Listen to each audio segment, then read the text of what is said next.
Assalamualaikum warahmatullahi wabarakatuh. Saudara sekalian, sampai ketemu kembali bersama saya dari Puspindah Palira dalam program Ngaji Desa Palira. Kali ini episode yang ke-20 atau seri yang ke-20 ini saya akan menguraikan topik tentang memori serah terima jabatan kepala desa. Namun sebelumnya saudara sekalian, jangan lupa ini kemajuan dan perkembangan daripada channel Puspindah Palira, sempatkan untuk selalu like, subscribe, dan share ke semua kolega Anda.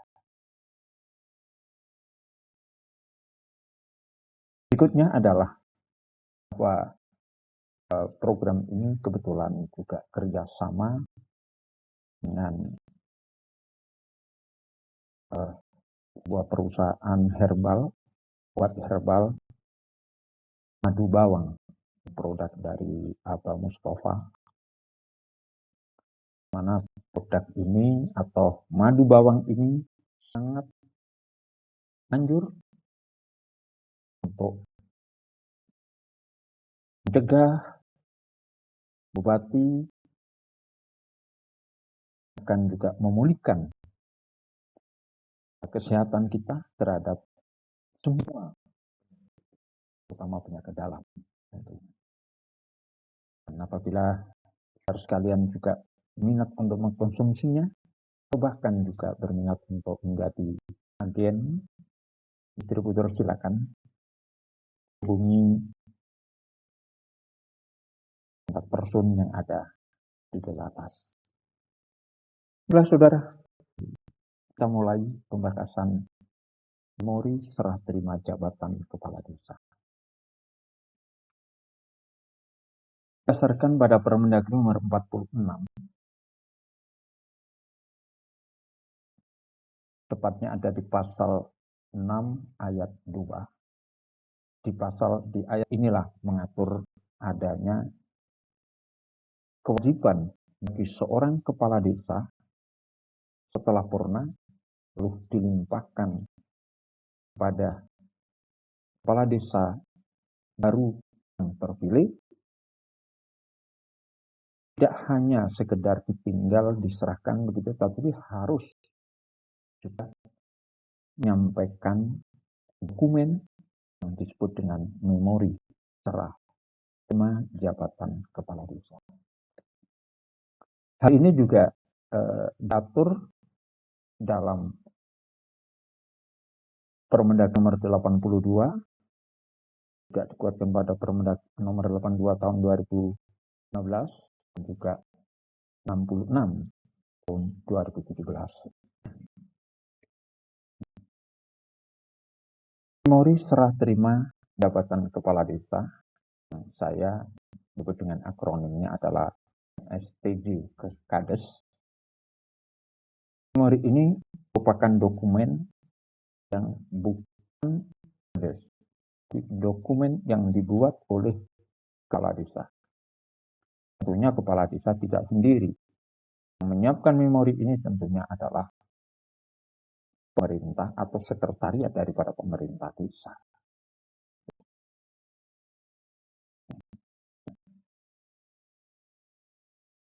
Disampaikan kepada kepala desa terpilih kapan?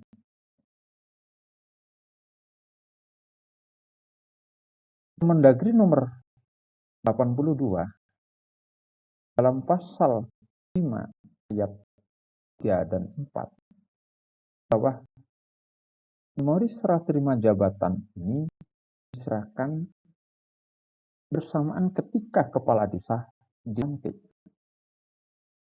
Itu kalau dilantiknya secara personal atau sendiri. Hubungan dengan adanya pelantikan secara massal Tidak mungkin hal ini disampaikan. Maka ini bisa dilakukan dengan acara atau seremonial tersendiri di desa masing-masing.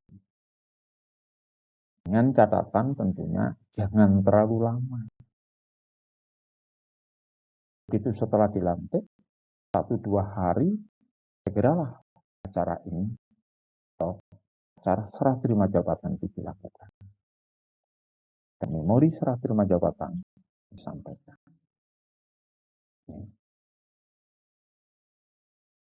Saudara sekalian, ketika disampaikan bagi kepala desa baru,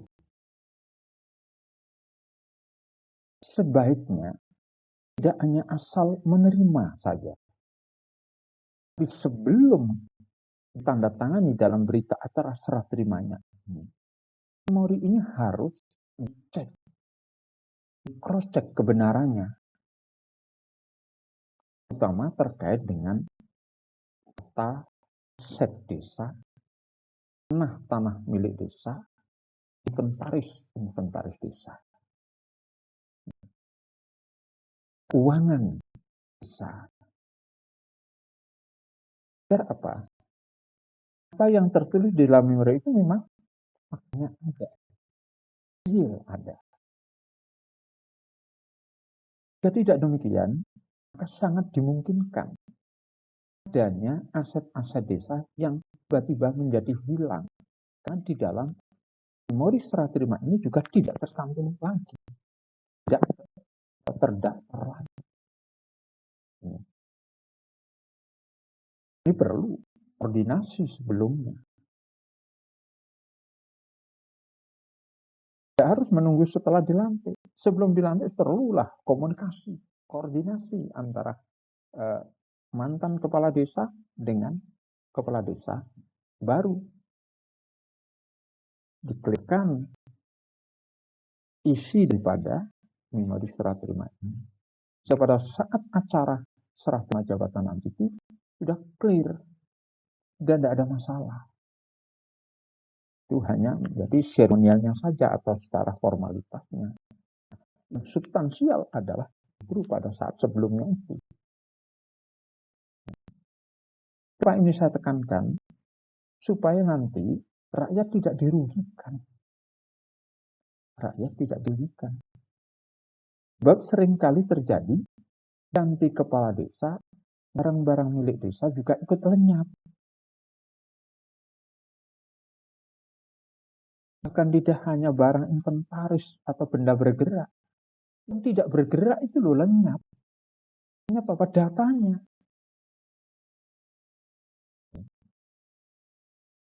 Ya, seperti berpindah tangan. Tanah ini data yang sebelumnya adalah milik desa, sekarang kok milik orang lain, itu banyak terjadi.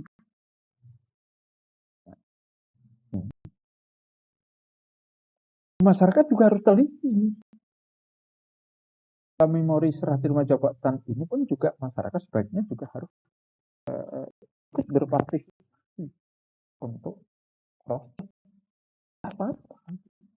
Nah, ini adalah milik rakyat, milik masyarakat.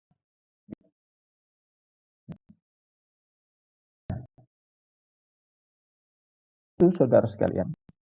Sekarang substansinya dalam dokumen memori serah terima jabatan ini apa saja? Dokumen ini kalau secara normatif buatan dokumen ada mulai pendahuluan, daftar isi dan sebagainya. Pertama yang harus dimunculkan adalah profil desa. Istilahnya kalau dulu adalah monografi desa. Kepala desa yang baru ini pun juga tahu, oh ini loh performan daripada desa yang akan saya pimpin. Yang kedua adalah tentang pelaksanaan program kerja tahun lalu. Tahun lalu, bukan tahun ini. Di mana ini materi yang bisa diambil adalah RKPDes tahun lalu. Di sini adalah bahasanya adalah tahun lalu.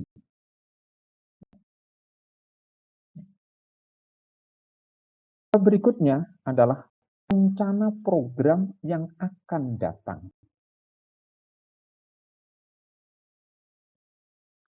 Rencana program yang akan datang ini maksudnya adalah memungkinkan masih ada program-program yang tertuang di dalam RPJMDes namun belum terlaksana.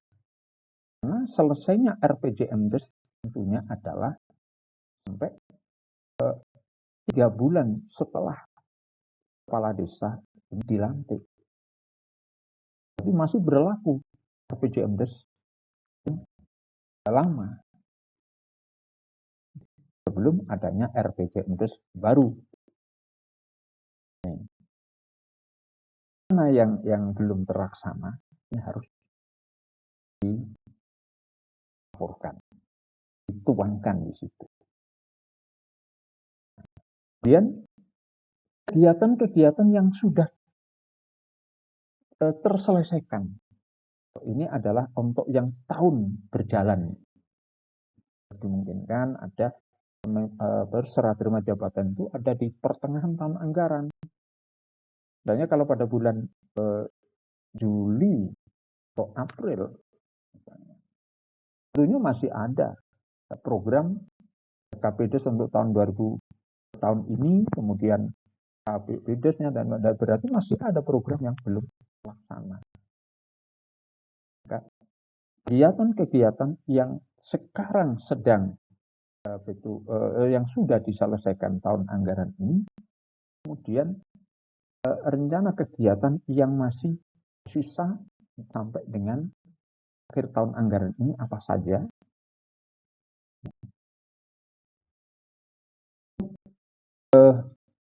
Dari situ akhirnya kita mengetahui bagi kepala desa baru akan sangat mudah. Selain itu kepala desa baru supaya tidak sekonyong-nyong kemudian melakukan perubahan-perubahan yang justru ini adalah bertentangan dengan RPJMDes-nya. Jika ingin melakukan satu perubahan-perubahan akan lebih bagus setelah tahun anggaran berikutnya. Dari tahun anggaran jalan ini sesuai dengan RKPDes yang sudah ada, BPDes yang sudah ada. Kalau toh terjadi perubahan-perubahan, tapi jangan sampai pada perubahan itu menyentuh pada visi dan misi Kades baru, tapi biarlah itu selesai sesuai dengan RPJMDes yang sedang berjalan. Berikutnya yang perlu juga disampaikan oleh kepala desa adalah hambatan-hambatan yang dihadapi selama menjabat.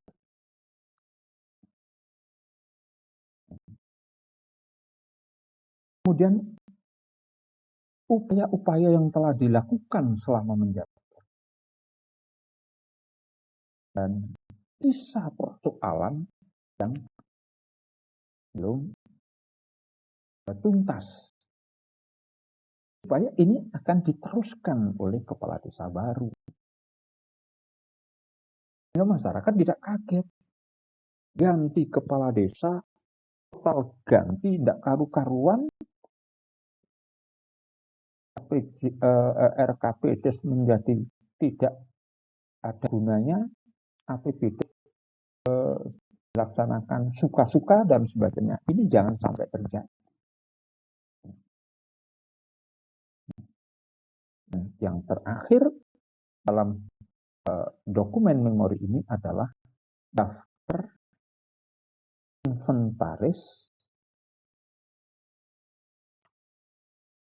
di mana di situ ada aset desa, ada tanah-tanah kekayaan tanah-tanah milik desa dan kekayaan-kekayaan lain milik desa.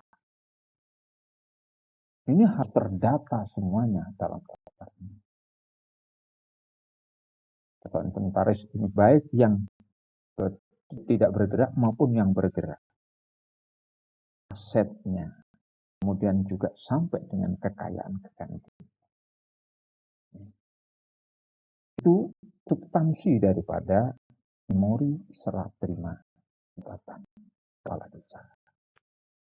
Dengan disampaikannya memori ini, harapannya adalah kepala desa yang baru ini nanti akan melanjutkan sisa persoalan yang sampai dengan habisnya tahun anggaran, akan menyelesaikan problematika yang belum tuntas agar bisa melanjutkan apa yang baik, kemudian juga menyelamatkan aset desa. Itulah memori serah terima jabatan kepala desa. Sampai ketemu pada seri berikutnya. Jangan lupa like, subscribe, dan share sebanyak mungkin. Bersama Puspintek Balira, kerjasama dengan Madu Bawang, Abang Mustafa. Terima kasih. Salam sejahtera.